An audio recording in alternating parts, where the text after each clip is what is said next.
Everybody, welcome back to the channel. This is going to be my first upload in a long while, and this time it's not just going to be me trolling somebody's ranked game. With the finale of the Overwatch League this past fall, and now the introduction of Overwatch's new premier competitive format, the Overwatch Championship Series, there's so much hype around these new matches, around these teams being formed, and now they're making it to the LAN stages in a few of the regions, and the hype is even higher. And with these LAN matches, they're actually making the replay codes for all of the matches publicly available, which I think is such a huge resource for the community. Previously, with the Overwatch League, they had the Overwatch League replay viewer, which was supported in the early seasons of the Overwatch League. But as we hit later seasons, it actually became an unsupported application and was no longer updated, and we no longer had access to those replay codes. Obviously, there was always the Overwatch League broadcast that you could watch back. And in my opinion, that was the best point of view from an entertainment standpoint. You got the most pop-off moments of all of the matches, but you didn't always get the best point of view from an educational standpoint. Throughout Overwatch's competitive history, some of the players have been so consistent to a T, to a hairpin, in every moment of the match, that to understand what really made them the best of the best, I think you had to watch their point of view from start to finish. And with the bring back of these replay codes for these LAN matches, I'm so excited to have the opportunity to do so and really dive in what makes some of the best players in the world the best at the game. As you can see here, we have two teams from the Korea Overwatch CS Korea division that have made it to their LAN matches now and are playing on LAN. Here we have two of what I think are the best teams in the region. On my right, we have Team Falcons of Proper, Stalker, Smurf, Fielder, and Shio, an insanely stacked roster. And on the left, no slouches over there themselves. We have Zest, Prophet, Mag, Li Gong, and Vigilante. Two of the best rosters in the region, although there's like 5 or 6 rosters in that region that are just insanely stacked. Going to be insane to see who makes it out of that region to play at the majors. So excited to watch these matches, and I'm so excited even beyond that to dive into some of these individual player point of views and really go over some of the best players in the world. And today we'll be starting with who is regarded as one of the best players in the world at his position. On the DPS, you can see his point of view right here. We're looking at Proper, and I'm so excited to get into this, going over what makes him so consistent, what makes him as many regard as the best DPS in the world. I might tend to agree with them, and today we're going to be going over his point of view throughout this match, and I'm focusing, like I said, what makes him so consistent, how he always finds value for his team on the map, turns the tide of battles for his team to some victories. With these matches for LAN, we've seen a lot of Doomfist, Tracer, Kiriko, Lucio, and then Echo. I won't go too much into the overall compositions, but I always like to kind of break that down to the start of my VOD reviews, because it does matter a lot in terms of how Proper is going to play intertwined with his composition. That's been pretty much the default comp, like I said. A lot of teams have just been mirroring it. On the NA side, we have seen a little bit more Winston. I haven't watched a ton of Japan yet. I need to go back and watch some of those matches. I heard there was some Roadhog going around, which is wild, but today we're just going to be focusing on Proper, not to get off topic, and these Korean comp, which is, as I said, the Doomfist on tank. And Proper on the Echo here. Starting off with nothing really too crazy. Getting a little bit more active here.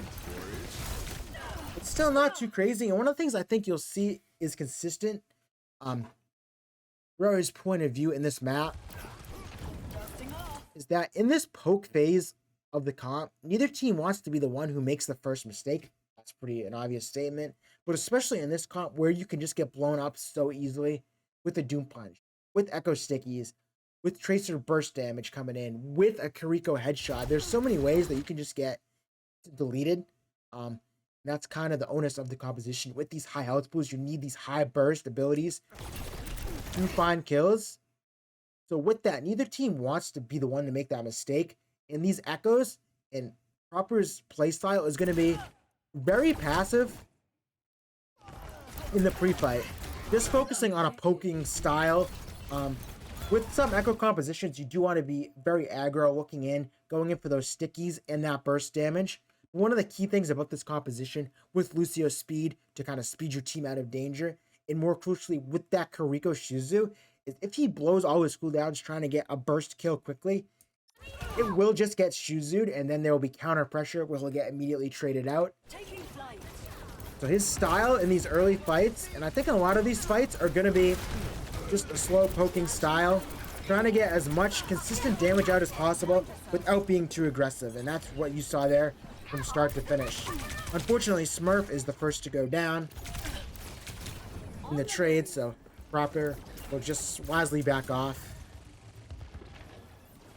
Continue playing this poke style. I think that's going to be consistent for him throughout these matches, or at least this map that we're watching him on the Echo. Counter punch from both Dooms, so a great moment to shoot all your stickies because you know you're going to hit probably all three of them. He's just so consistent with some of these shots. Gets pushed out there by Prophet. Honestly, a good catch from Prophet to kind of hit Proper's positioning. I don't know if that's a huge mistake on his part, or if his team is just positioned a little too far back to help him, but does get punished.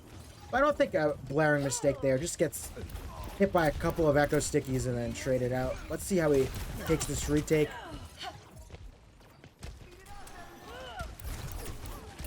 I imagine this fight, yeah, we'll see it here. This is a key change from his previous philosophy for the previous fights, where he was just playing that consistent poking play style.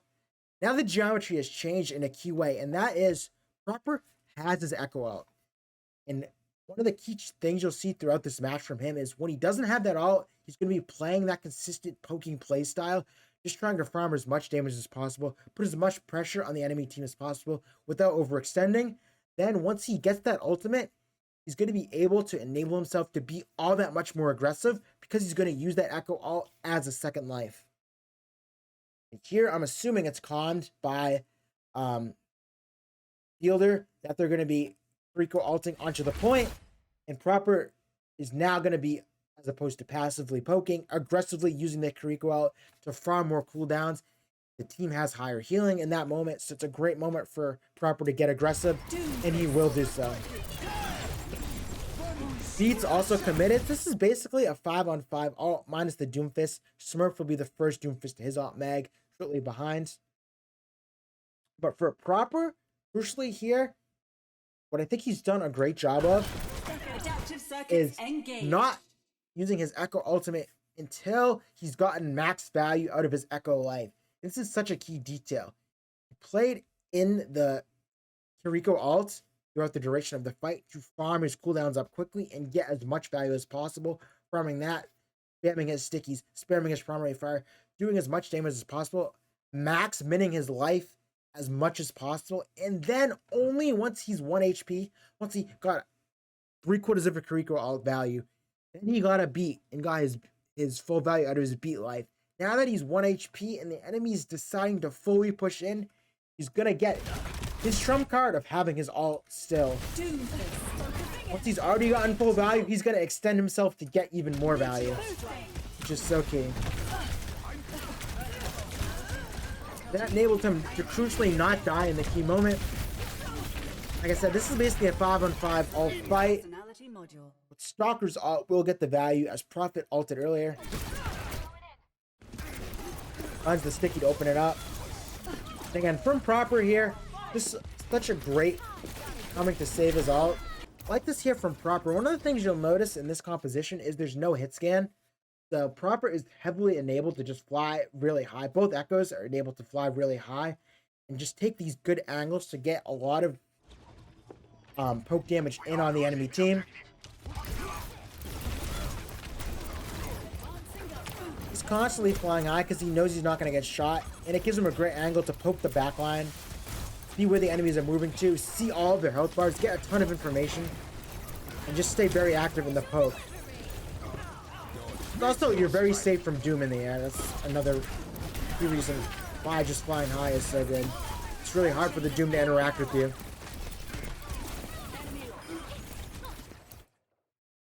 And again here, Proper won't ever really waste. He'll spam his stickies because it's such a good way to get out consistent damage, build your ult, use his primary fire.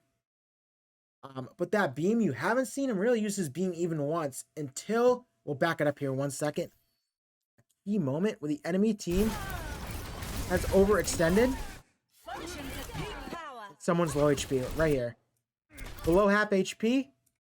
Only then, once someone has fully overextended and I'm going to punish them, will I activate my beam. Playing, making sure he gets his ult up here. Poking aggressively here now that he has his ultimate.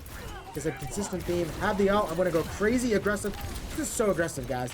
But he has his ultimate to enable him to do so. Another key thing here that I didn't talk about with how he's playing it is he's just poking them really hard. Because now that they have point control, the enemy team has to cross to point. And he's just making it really difficult for them to cross without using a lot of PDs. Like, it's very hard. He's making it very hard for them to go to point full HP by choking them so aggressively. And he has this ult, which is enabling him to do so. Not a bad attempt to catch the Echo. It does get that Shuzu, like I said. So that's such a key cooldown in the meta that if you can force the Shuzu early, it just may work out for you. With overextending, like I said. Now that there's no Shuzu on point, I have the advantage. Proper just doing an amazing job to kind of poke them at the choke, force them to go to point without match resources. And he was able to do so without committing his ultimate. So now we'll be able to play that same aggressive playstyle this fight. And I really love this from him. Flying high, like I said previously. But again, that same style, he's not going to let them cross freely to point. He's not going to go too early. He's going to let Mag come out first. And then he's going to look for his catch. He's able to do that aggressive face in front of 3 players and look for that damage because he has his cooldown. A huge catch on the Prophet with the stickies. Just choking very aggressively. And now, he's not even going to need his ult. He's just hitting so much consistent damage onto the enemy. Was there a primary fire? As you can see when he's shooting it, it's more of a novice tip or explanation. He's not shooting it right now, but when they shoot the Echo primary fire, it's actually 3 little projectiles. 0 to 1. Being shot out. And with that, it has a little bit of a spread to it, but with the size increase, the spread's actually crazy consistent, and that enables you to hit so many more headshot spreads on Echo and more consistently from up your ult. And Prophet, obviously, as you've seen throughout the match, one thing I didn't comment on, but is very impressive, but he's the best in the world, so it kind of is just expected of him at this point, is his insane aim. He's just been so consistent with those Echo primary fires, hitting those headshot bursts, obviously benefiting from those, like I said, the patch changes to make the headshots more consistent, but still has that insane aim of a top player to consistently pump out that damage and farm his ults quickly. One of the things I've sort of noticed as a micro here, like a very micro, but he's done it like basically every time. In this composition, back it up just a little bit, is as he's poking, he's constantly shooting his primary fire at the tank. Because it's just such a more consistent way to hit your damage. And he's not really looking to like spam his primary fire to like look for kills. Like that's just pretty low percentile. But spamming the damage onto the tank and consistently hitting like more of those shots to farm your ult as quickly as possible is actually very high value. So he's consistently shooting those primary fires at the tank, but his alt fire, his stickies, he basically has always looked for shots onto a squishy, because with that you actually can have a chance to just have like a burst damage that just accidentally like kills someone. That's like not a non-zero thing that could happen. You just hit 3 stickies and someone gets blown out. That's not likely with the primary fire. So with the primary fire, he's going for consistent damage. With those stickies, he's always basically looked to like try and hit a squishy and look for like a burst damage, but like here, stickies or squishy goes right back to pressuring the tank, poking the tank, One, because I think it's just more consistent damage. You'll be able to farm your ult a lot faster. But two, pressuring the tank by default is just a good thing to do because it prevents the tank from just going like berserker mode on you. If you're just like always trying to pressure that, and it goes like right back. Here he looks for a profit. I've taken this duel a couple times, interestingly. I don't necessarily think that's the most consistent, but Proper better than me, so we'll let him do it. But again, Smurf, the first one, traded out here, but Team Falcons does get the cap. I love this from Proper, just constantly flying high, playing on a harm's way, but constantly getting his spam out.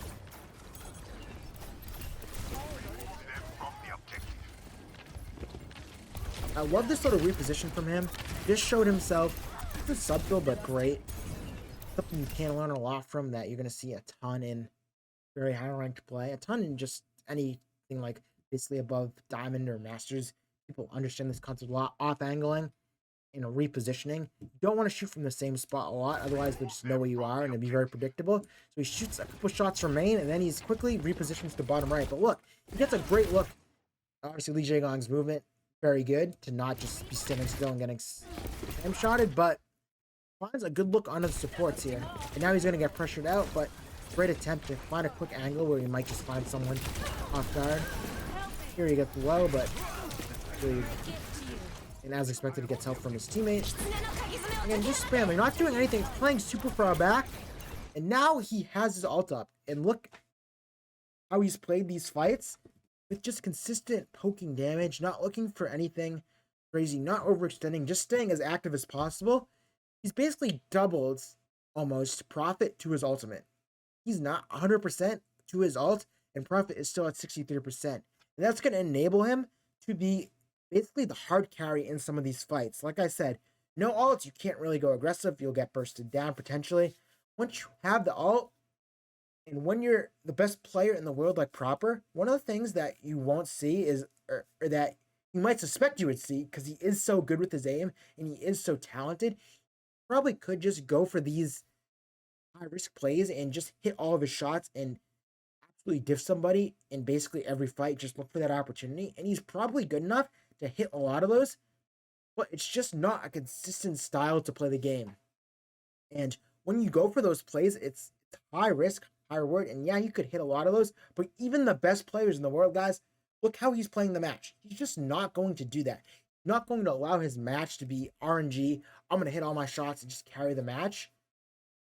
He won't do it. He's playing this consistent poking playstyle. I've said the words a million times, consistent poking playstyle. But now that he has his ultimate up, it's going to enable him, by building his ult fast, he's going to enable himself to actually go for that second style of, I'm going to go berserk crazy in mode and be the hard carry of the match. And when you're the best player in the world, the more opportunities you can give yourself to make those plays, the better, while doing so consistently. And one of the times, like I said, he can consistently go for those is when he has his ult ready. But then Kiriko ult on point. And again, does it without even using his ult. So able to go a little bit more aggressive. Obviously, the Kiriko ult was just great from Fielder. Oh, he didn't. Wait. How did they? That's what I was thinking. Like, wait. This is still their back. This is Lee Jae-gong dies. So I'm not sure how he gets caught, but in this case, it's just their Kiriko ulting, Vigilante's Kiriko ulting onto the point. Very consistent in this meta. I've seen them throw the Kiriko downs on point and fight for point control. But still, they're just hitting crazy shots. In this case, Proper not going to suicide into the enemy's Kiriko ults wisely. He fails, people are low, and then he's going to play cleanup. And he's able to do so without his ult. So now this next fight, I imagine we're going to get to see him go crazy berserk, best player in the world mode, and look for some kills. That might be their one condition, along with the beat this fight. Actually, they didn't Kiriko ult, so I'd imagine maybe Kiriko ult first, as they've done before, and then... But obviously, if he gets low, we're not going to save it. He'll ult to save himself.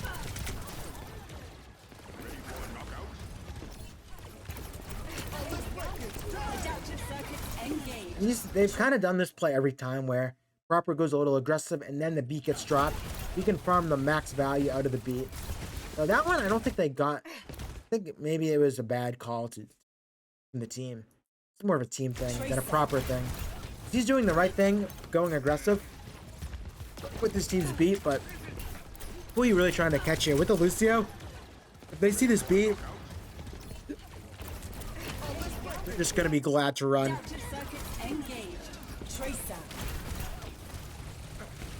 Excuse me, I just need a water, sip of water.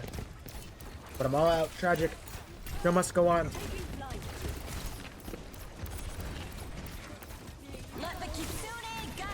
Now the Kiriko all comes out, so he'll go aggressive.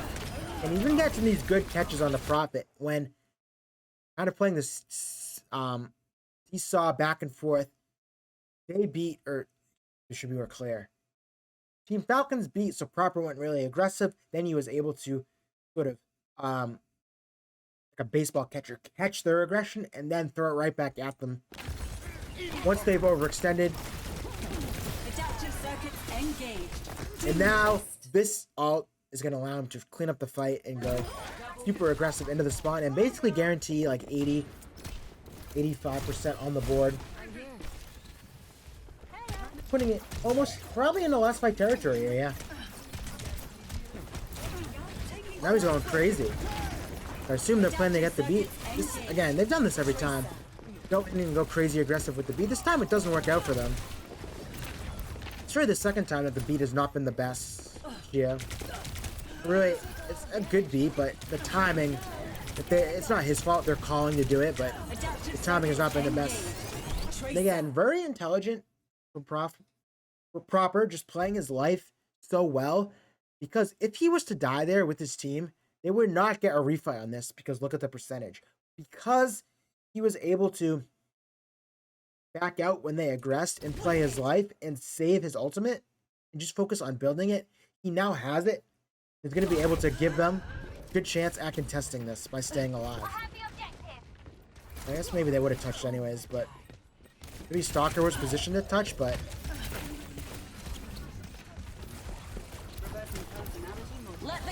I mean, this detail right here is so good from him.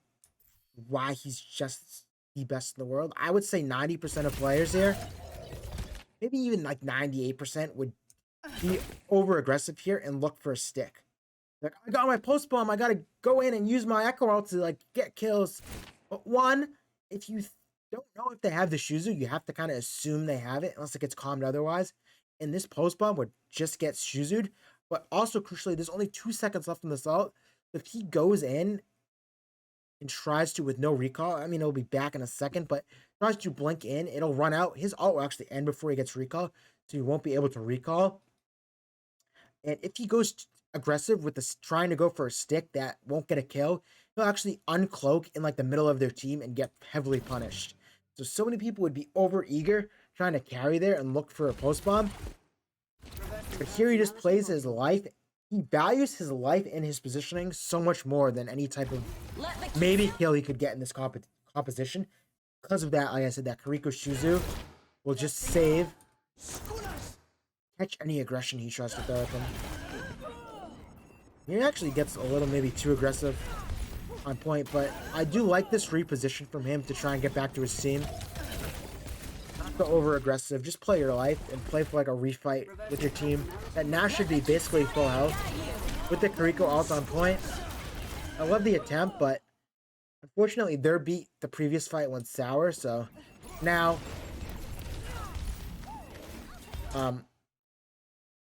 Team Runaway's beat is just the trump card.